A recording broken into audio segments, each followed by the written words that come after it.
I don't want a lot for Christmas. There's just one thing I need. I don't care about the presents underneath the Christmas tree. I just want you for my own, more than you could ever know. Make my wish come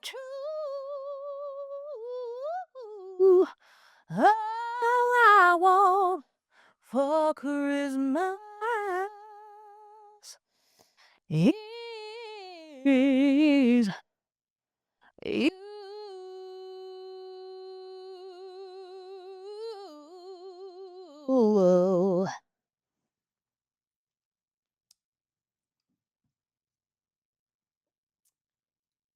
Welcome back, folks.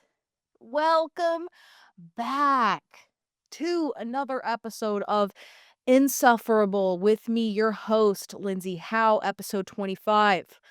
Um, I don't think an intro could get more insufferable. I know you guys hate that song. And guess what? I don't, because I'm a Christmas bitch and my season has officially entered the building.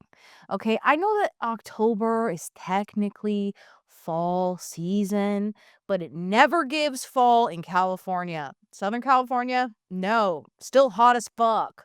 I'm burning up. I still have the AC on, okay? I should be able to maneuver my furniture at this point to cover up the AC in the window because I won't be using it until next May or June or whatever. Okay, my birthday's in June, as we all know. And this year on my birthday, we went to the beach like we always do, and it was freezing, bro. It was cold as hell. So despite the administration thinking that, the planet will start cooling at some point, the weather is just not supporting that sentiment.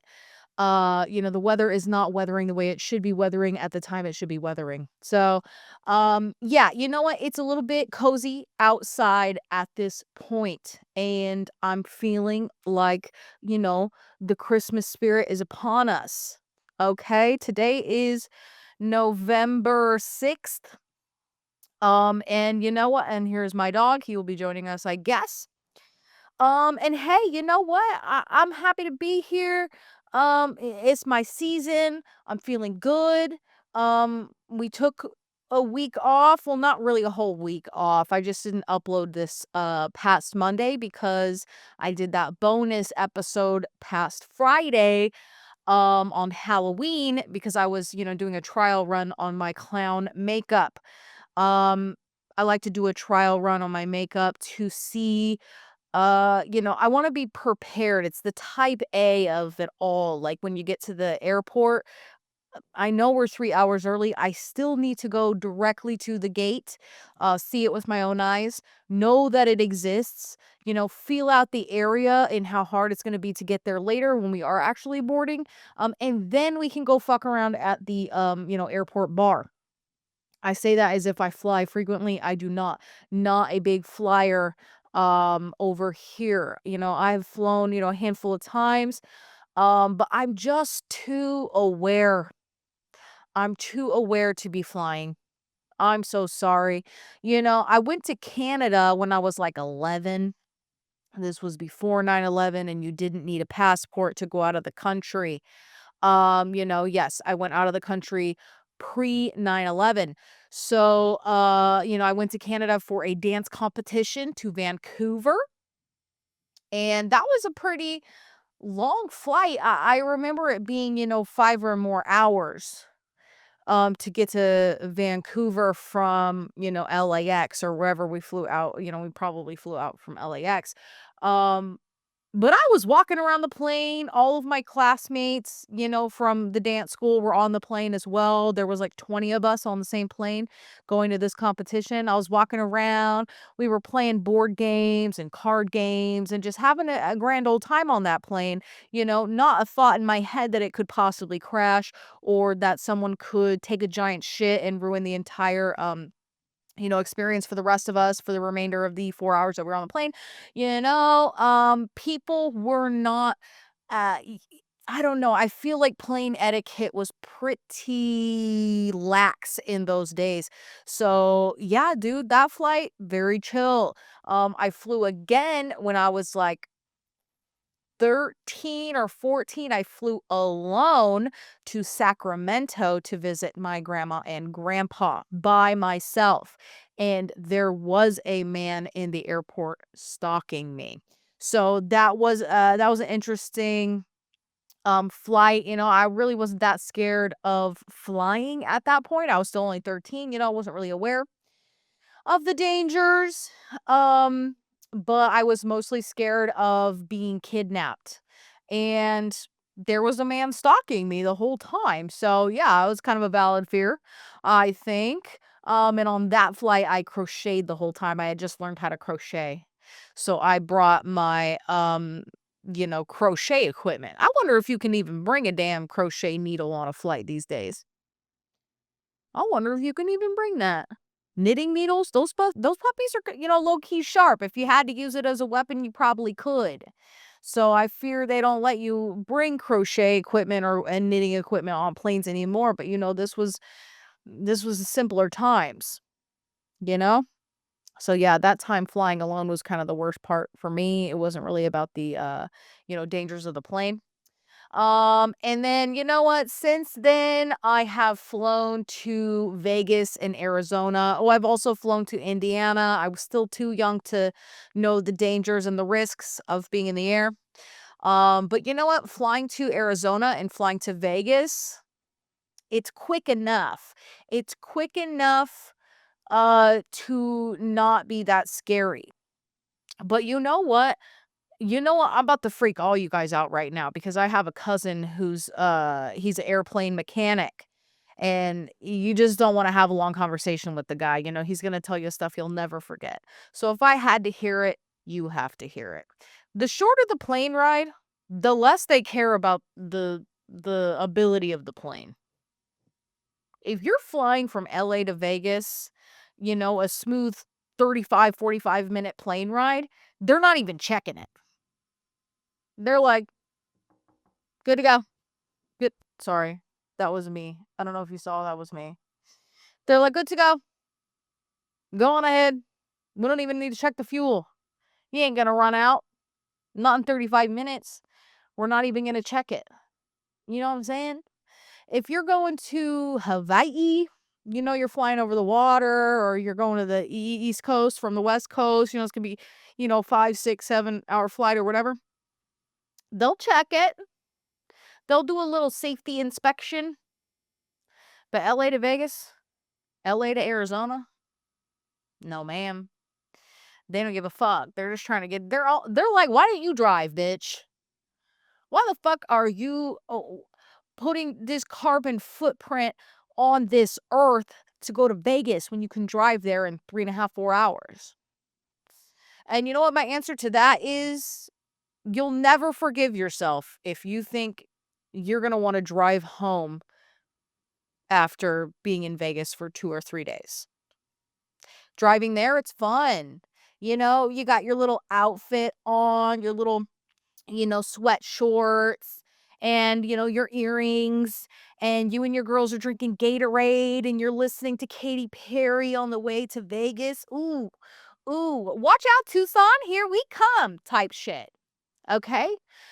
Come the time you got to drive home and you've been doing Vegas for 3 days in the summer, girl, you will never forgive yourself. You'll never forgive yourself. You said, matter of fact, I would like to abandon my car here and take a flight home. If I could be home in 45 minutes so I can throw up at home, hold on a second. The group chat's gonna go off in a second. I need to turn that off. Anyway, my advice is to fly to Vegas if you're from LA or somewhere close. But the carbon footprint, it's a little bit unforgivable in those sort of scenarios. So, it's a moral dilemma. It's a moral dilemma. I know what I would choose, and it's flying. But you know what? At this point, low key, it's kind of spooky to fly. We're too aware. We're too aware of the risks. You are literally putting you and your family's life at risk to travel. It's just the trade-off. It's the trade-off that you do when you want to be a travel girly. As a result, I'm not a travel girly. I would like to travel to some places. In my lifetime, I would love to go to Japan. At some point, I would love to go to Ireland, Scotland. I would like to see some green grass for miles. We don't get that in the city. We don't get that in America. Okay? We have very, manicured, ugly ass grass on the front lawns of the most heinous uh, you know, early 2000s architecture houses in little fucking cookie cutter neighborhoods. That's not the type of grass I'm talking about. I'm talking about fields of grass as far as the eye could see. You're standing on a boulder, and all around you is beautiful, natural grass and flowers and wildflowers and all that kind of stuff. I'd like to see that. I mean, maybe I'd like to see Stonehenge. That'd be pretty cool. But the thought of getting there on a plane, it fucks me up. I'm just not a big travel girly. And I don't know, I like a road trip to an extent. Uh, I don't want you to expect me to drive. If you say, "Hey, I'd like to go on a road trip with you," you know what? I'll drive the first half, you drive the second half. I'm out. I'm out. I do not want to drive for several hours at a time.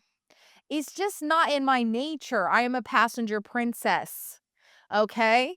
And I will be freaking out the whole time too. Yeah.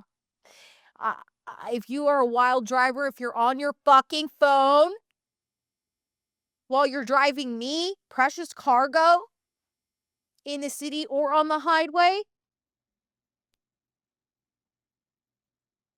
what are you doing?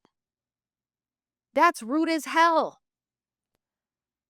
You know what I mean? Or if my dog's in the car with us and you're cell phoning, mm-mm. No, ma'am. And you're probably thinking to yourself, well, drive yourself then, girl. No, I don't want to drive. I'm a passenger princess. So I'm going to just need you to abide by my rules. And my rules are don't make me clutch the sides of the car. You know, don't make me, uh, you know, weirded out by the route you're taking. Why the hell are you taking this route? You know what? That's one thing about my brother. He's a decent driver. I don't know. Uh, that's actually a lie. The guy's insane. He's crazy on the road and he drives a big old Tundra. Um, but the routes he takes here is indescribable. There's absolutely no reason why you would have to make this many turns to get to this area of the city. I live in an area that's basically on the complete opposite side of the city than my parents, okay? I live all the way down here, they live all the way up here, okay? But in order to get to their house, you could take one main street all the way to this street, and then you could make a right on this street and go all the way down, and then you have reached my parents' house. But when my brother comes to pick me up, he here are the destinations. He goes like this.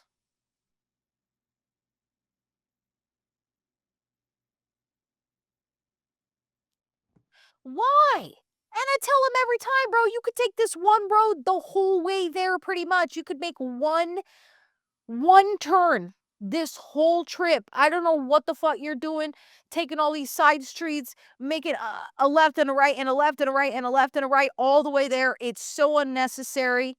Okay. So that's the kind of passenger driver I am too.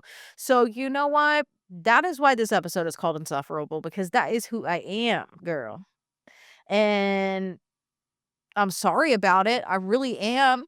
I'd like to change the person that I am, but I just can't. That's just how it comes natural to me. I have a damn cat hair in my nose or something, so forgive me if you think I'm picking my nose on camera, which, you know what? Pick your nose if you need to. I don't find it that gross. Don't eat it. That I find gross. But if you gotta pick your nose, do it. Just wash your damn hands, you nasty.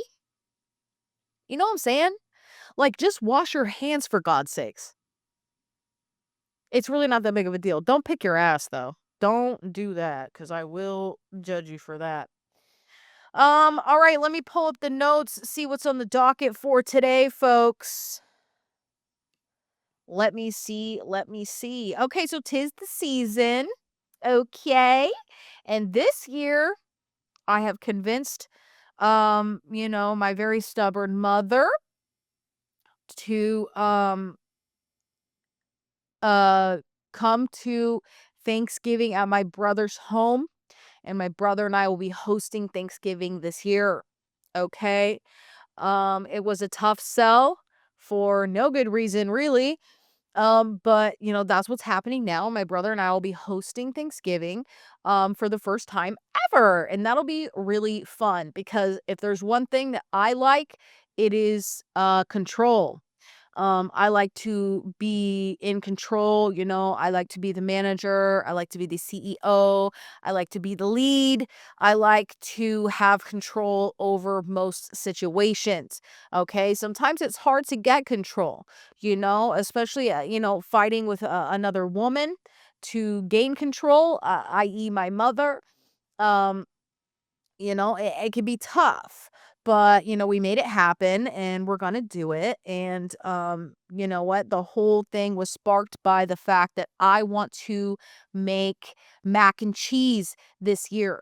Now, at my Caucasian household, and, surrounding families alike, in my family personally, we do not have mac and cheese on the, Thanksgiving dinner table. I do not know why. I know that my mom will never make mac and cheese because she has a personal traumatic vendetta against mac and cheese. I won't go into it, but just know she does not fuck with mac and cheese. She doesn't want to see it. She doesn't want to hear it. She doesn't want it anywhere around her. And that's valid. She's got a valid reason to feel that way. However, there are 90 other people in our family who love mac and cheese, and me being one of them. You ever go to the Whole Foods hot bar and you're like, I'm going to get a little slice of fish? They got a little Cajun tilapia or whatever, or, some kind of cod in the hot bar. And then we get a little rice pilaf and some roasted vegetables, and get my little meal there at the hot bar at Whole Foods. I gotta get a little bit of mac and cheese. I gotta get a little bit of mac and cheese, just one scoop. Just one scoop of mac and cheese. It doesn't matter how healthy you think you're gonna be, that is what you are going to get at the end of the day at a hot bar at a Whole Foods or a Lazy Acres, or, whoever has a damn hot bar. So, mac and cheese is on the menu this year, okay? I will put it up high so my mom can't see it. She's kind of a short lady. Um, so I'm really excited about that. I'm pretty nervous. Um, you know, it's just I just need to impress the whites, and you know what? They're not hard to impress. I think the audience in which I'm going to be serving it to is probably gonna like it either way, so I'm trying not to stress about it that much. But hey, it's the first time mac and cheese is gonna be on the menu in our family, and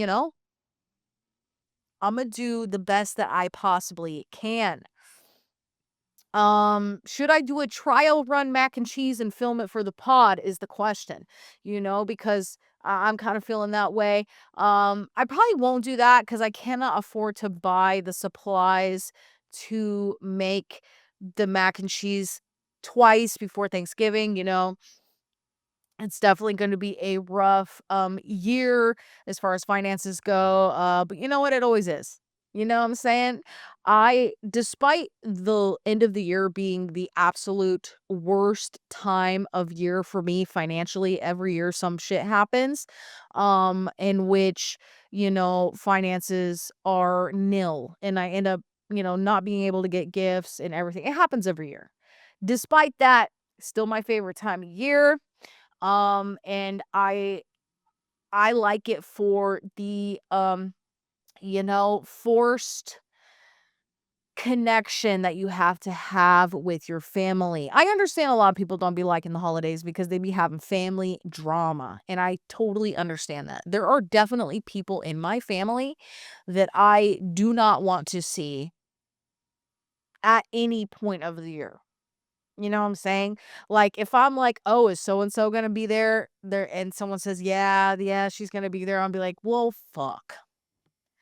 Now I kinda don't wanna go. She kinda ruins the vibe for everybody, or he ruins the vibe for everybody, or, like, whoever it may be. So, if your whole family is like that, I totally understand, especially in this damn climate, the political climate and everything. Oh, it's so tragic, I get it, but I like to spend time with my family. I don't have that much beef, especially with my immediate family, like my parents and my brother and my niece.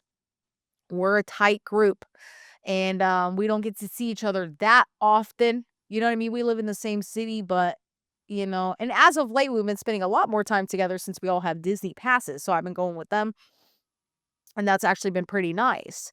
But during the holidays, I just appreciate a little family fun, getting together, doing a little Cards Against Humanity, watching a new stand-up comedy, special on Netflix or something like that. I appreciate that. Appreciate everybody getting together, eating together at a, dinner table, a dining table. That means a lot to me. So those are things that I can have during the holidays. You can't really be having those all year long. So, um, you know, I like a little tradition. I like to keep it, cute and happy and fun and lighthearted. You know what I mean? And if I'm nothing, I am a vibe curator. And that's why I'm excited about being, in control of hosting this year for Thanksgiving, because while the other people in my family have been hosting Thanksgiving for like 40 years in a row, they're burnt out. Okay, I'm fresh on the market of hosting family events. Okay, my brother has this giant house now that he can now host at. So, before nobody had a house big enough to host except for like my family in Riverside. But you know what? We have a big house to host. I'm going to take advantage of that. I'm going to curate a very good vibe. My brother has a very large couch and a very large TV. And my mom will not leave the house unless there is somewhere to adequately watch football on Thanksgiving or on any given day. To be honest, if she can't turn on football, she's gonna be a bitch. So, I'm gonna set her up, on the couch, comfortable as hell so she can, probably drink a White Claw and watch football all day and not have to do anything at all. No cooking at all day of. I am gonna need her to make some pumpkin pies and some sweet potato pies, but other than that, she's gonna have a chill, holiday, okay? And so is, my other family if they, want to come to our Thanksgiving over there at my brother's house. So I'm really excited about it. I'm excited to just have everybody in a different location this year, and hopefully we can pull it off. So pray for us on that front. Um yeah, so what else is on the docket here today? Okay, so I watched Brave last night. Brave as in the Disney Pixar film starring Merida, and, let me bring up the character names because I kinda forgot them already. Brave movie 2012. Um yeah, low key the animation in this movie was kind of mid if I had to. I don't know. I thought the animation wasn't that great. And anyway, yeah, it stars Mirada and you know, I was like, let me watch this movie again cuz I haven't seen it since 2012. And I was like, "Oh, it's like a Scottish story." Um yeah, Scottish King Fergus, her dad, Queen Eleanor, is a skilled archer who wants to carve her own path in life. Okay, so here's where it ticked me off. Is I wanted to watch it because I hadn't seen it since it came out. And the story has been done 100,000 times, okay? There's really not a lot of originality in the storyline of this movie, which I kind of didn't remember.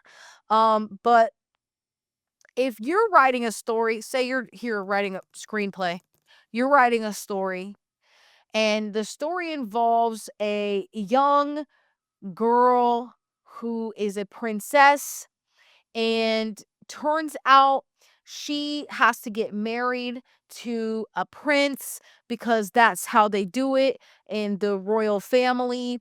You get married to other royalty and you keep that going for hundreds of years, and that is how it's done. And your main character is a young girl who's a tomboy, and she doesn't want to be a princess and she doesn't want to get married. And she would rather like sword fight or do archery or like get dirty and like, hang out with the boys or whatever. You should know that that's been done. Okay, this is a message to you if you're currently writing a screenplay and or a story, book, novel, fictional, whatever the fuck. That has been done way too many times at this point. So if it's, anywhere in the year 2000 and above, and that is your idea for your story, you're gonna need to scrap it and start from the top, okay? When I watched Brave last night, I thought, I don't remember that being the storyline, but holy shit, how fucking, um, overdone is that idea. It kind of ticked me off. So basically, she's got to get married, and she's got these three suitors who are trying to, win her hand. She's really big into archery, so she's like, I want to see them do archery, and then I'll decide. Excuse me. I will decide, who I'm gonna pick after I see them do archery. You know, her three options, totally horrible, ugly as hell, and they all suck at archery low key. The only guy who actually hits the bullseye, he does it by accident, so it was not skill. So, I can see why she would not want any of these suitors to be her husband. They suck at archery, and on top of that, they are very ugly. Um, and so I get that. But she, of course, textbook, storyline. She tells her mom, I don't want to get married. I want to do my own thing. I want to be an archery person and go to battle or whatever the fuck she wants to do instead of being a princess. You know what I mean? Same old shit. So she gets ticked at her mom, and her mom is, by the way, sweet as hell, nice lady, basically just trying to lead her daughter into, the traditions that they live in here in this Scottish, um, you know, world that they live in. I don't know what era it takes place in. Sorry, I yawn like a sneeze. Like it just comes upon me and I have to like get it out. Um, I don't know what place it takes, what where this takes place, like what year. Probably in the 1800s or some shit. You know what I mean? It's like Scotland. and, they live in a castle, and everything's lit by candles and candlelight and all that kinda stuff, so, it's pretty old. But anyway, she runs away, um, and, Loki goes missing for a little bit. While she's out in the woods, she's led to a, creepy little hut where this little witch lives in there, and the witch is selling, carvings, wood carvings or whatever. She's a little artist. Um, but she's a witch. And Merida, the main character, this little dumb bitch, okay, this disrespectful ass bitch, she asked the witch, I need a spell that's going to make my mom forget about me needing to get married. Okay, I don't want to get married. I want her to forget about the whole wedding thing. I want her to like totally drop it. So give me something that's going to make her drop the wedding. Okay? So the witch is like, okay, here's this pastry. And she makes her this little pastry. It's like a little Danish or something. And she brings it back to her mom. Okay. Meanwhile, let's not forget that she has been missing in the woods for, a couple of hours. Her mom's low key been freaking out. Like, where did she go? So she comes back, and her mom is like, oh, thank God, there you are. You didn't die. I've been worried about you, blah, blah, blah. And Merida, her disrespectful ass, is like, yeah, yeah, yeah, yeah, yeah. Oh, I'm sorry for running away. Oh, I made this for you. I made you this pastry, to say sorry for running away or whatever, for being a bitch to you earlier. Okay. Hands her this pastry. And the mom's like, oh, you made this for me? That's so kind. She takes a bite of it. As soon as she takes a bite of it, Merida's like, so how do you feel about the wedding? Like, do I still need to do it? And the mom is like, choking. The bitch is literally being poisoned. It looks like she is dying. She's choking. And this fucking little bitch is just worried about what do you think about the wedding. You just poisoned your own mother, by the way, to get out of a, responsibility that you have being in the position that you're in. Okay, I don't want everybody to have to live up to what their parents want them to do, and I have no idea what it's like being royal. Whatever, it's beside the point. This is a kids movie. You are telling kids, that they can just kill off their mother if their mother is expecting them to fulfill certain obligations within their family lineage or whatever. The bitch is dying. She's choking. And it's not funny, in my personal opinion. That's why I was like, I'm talking about this on the pod, because this little bitch is like, wait, so how do you feel about the wedding? And the mom's like, and she's like, do I still have to get married? Wait, can you just tell me like yes or no? Like, how you feeling about it? And she's dying right in front of her face. This little fucking bitch. This little fucking bitch, dude. Kill your own fucking mother. It's crazy to me. Turns out she didn't die. She wasn't poisoned. But the pastry made her into a bear. A real life bear. Her mother has been, shape shifted into this big scary bear. Okay? Meanwhile, the dad, who is the king, by the way, is low-key really fucking dumb. And all of the men in this kingdom are also really fucking dumb. Okay? The women obviously run this kingdom. They keep it going. The men are literally just waiting for the moment that they could fight a bear. Okay? And that still extends to today. Okay? Men really train for a bear attack. Even though you live in Manhattan in a damn high rise and your girlfriend looks like a Bratz doll, and your job is trading stocks on the stock market, buy, sell, trade type shit, you're still training for the inevitable bear attack and where you have to protect your wife and kids from a bear attack, okay? Whatever. Maybe that's in your DNA. That's what you guys, are training for, and that's just something that's in your DNA. I'll give it to you. I'll give it to you.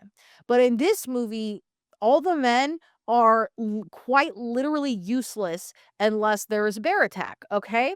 So at some point, even though Mirada has to be like, "Oh, fuck, I just turned my mom into a bear," that's not really what I anticipated with her eating this, pastry. I don't know, she probably low-key thought she was gonna die and that the dad wouldn't be smart enough to, like, go through with the whole marriage thing. Yeah, she was just gonna kill her mom.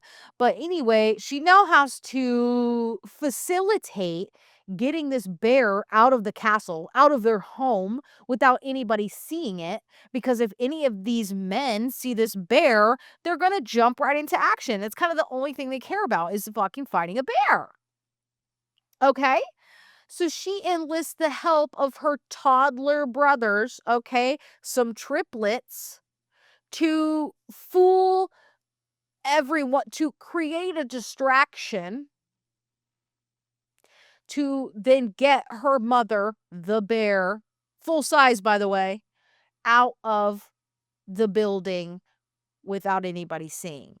Because the maid, you know, sees the bear and she's freaking out. So she goes and she tells the king, "There's a bear in here." And he's like, "Hell yeah. Can't fucking wait to fight this bear." And him and all of his buddies start running around the castle looking for the bear. So that's why Mirada has to then enlist the help of her, young brothers. And I'm talking, these kids are like 3 or 4 years old. Triplets, 3 boys. Okay. She has them create a distraction so she can get her mom out of the building.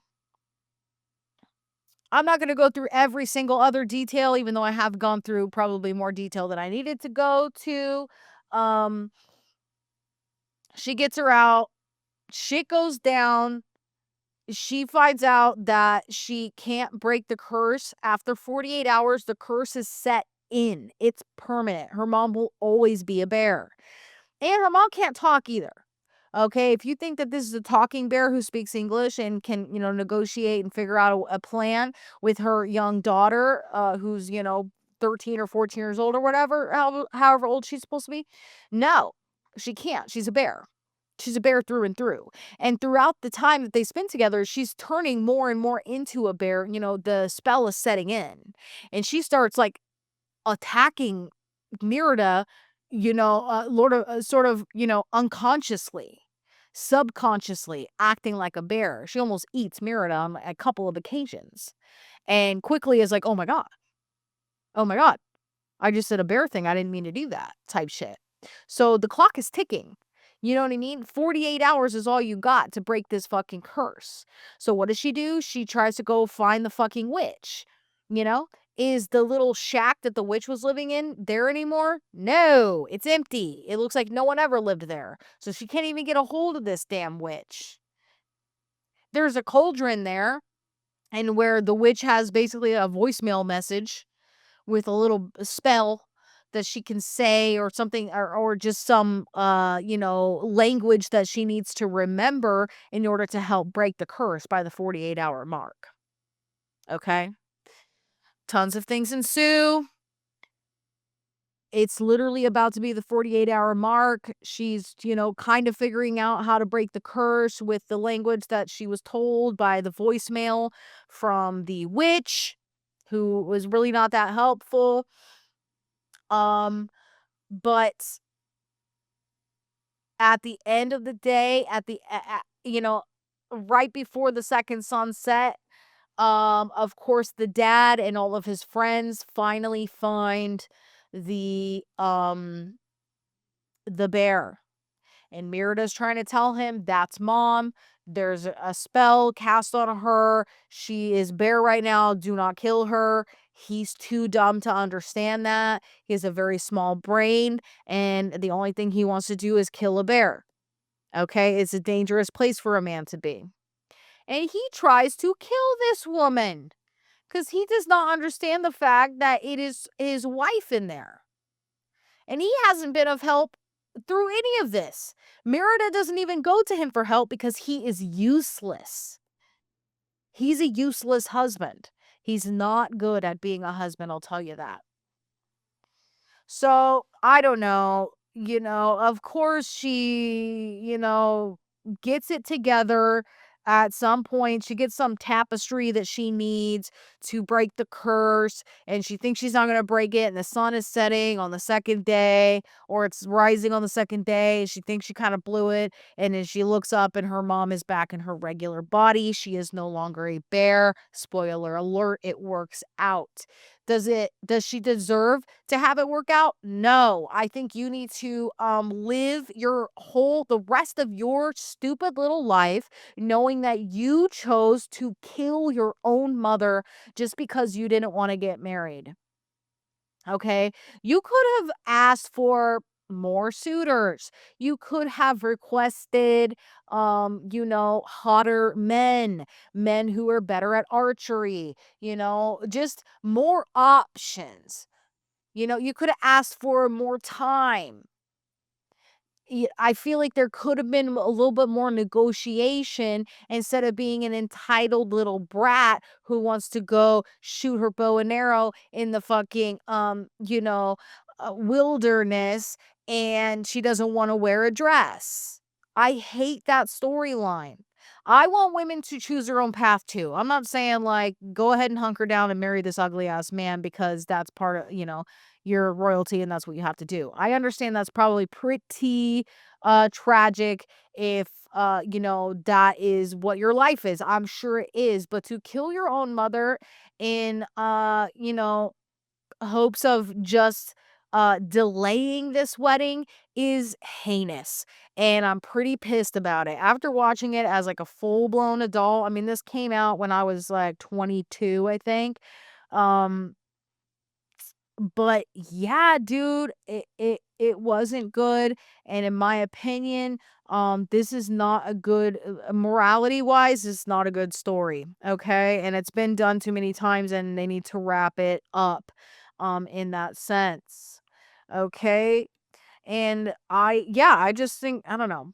It's hard to say because I don't like gender roles.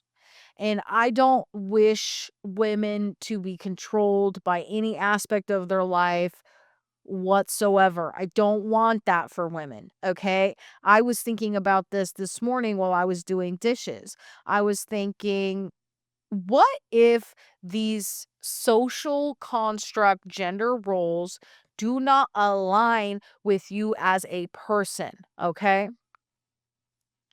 For women, people say, and by people, I mean men, say that cooking, cleaning, and being a mother and keeping the household comes naturally to women. And that's why we need to fall within those standards if we are living as a woman. If we were born as a woman or we're living as a woman, those are the social constructs that we need to then fall into because biologically, we're supposed to cook, clean, be a mother, keep the house. I disagree with that. When I am doing the dishes, I'm pissed. I'm so incredibly livid when I have to do the dishes. And I live alone. So I do have to do my own dishes and I do not have a dishwasher. Okay. I just have one big sink. I don't even have a damn garbage disposal. But when I have to do the dishes, it does not align with me. Okay? I don't wanna do the dishes for myself. Do you think I wanna do the dishes for 4 other people in the house or however big the family is? Imma do the dishes that my husband ate supper off of last night, and all my kids, and all the sippy cups, and all the silverware, and all the pots and pans from me cooking the meal.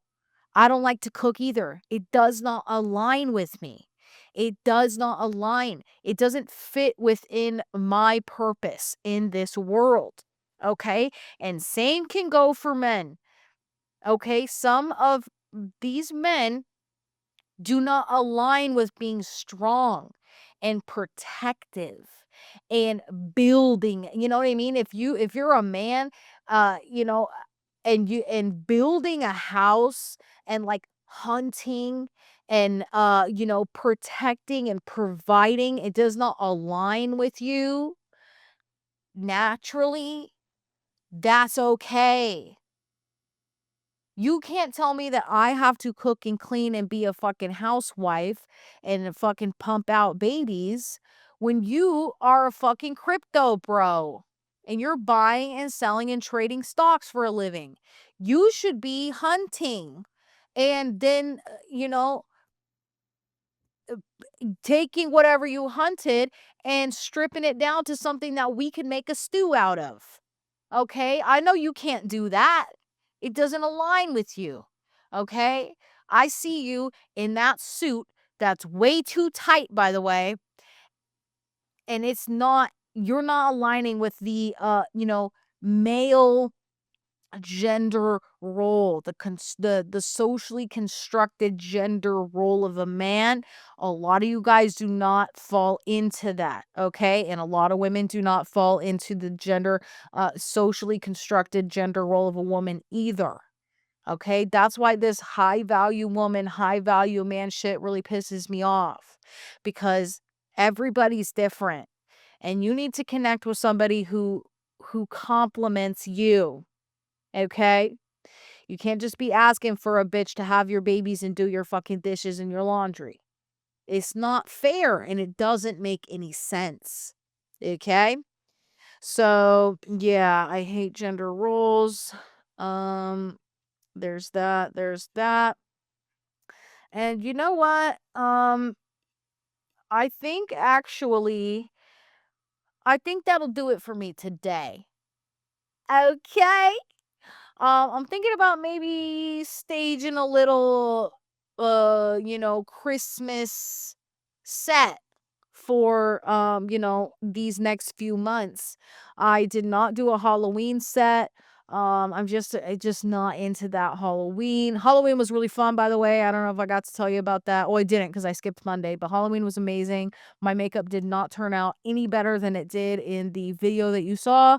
But I got some good pictures with me and my son, and I'll insert those you know, because they're really cute. The picture of me and my son is very cute. And you know, I looked decent. I look decent. As long as you don't look too hard. You know, I looked pretty good for the makeup that I did.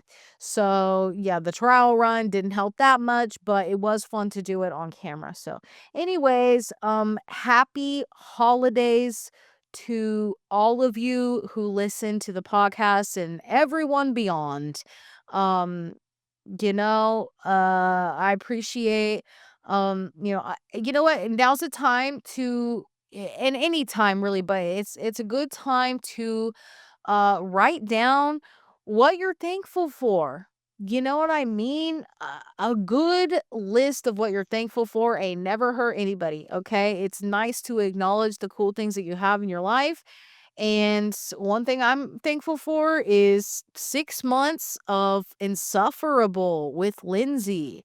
You know what I mean? We're 6 months in, you know, episode 25. Um, if you're watching every week, or if, you know, sometimes you don't watch for a few weeks and then sometimes you catch up and you watch me for 3 hours, that's really cool and I really appreciate that, and I'm very thankful for the patrons of the channel and just allowing me to do this, you know, as a little, you know, creative outlet, and maybe someday it'll be my full-time job. I think that would be really really cool. But yeah, happy holidays, and I will see you next week. Bye.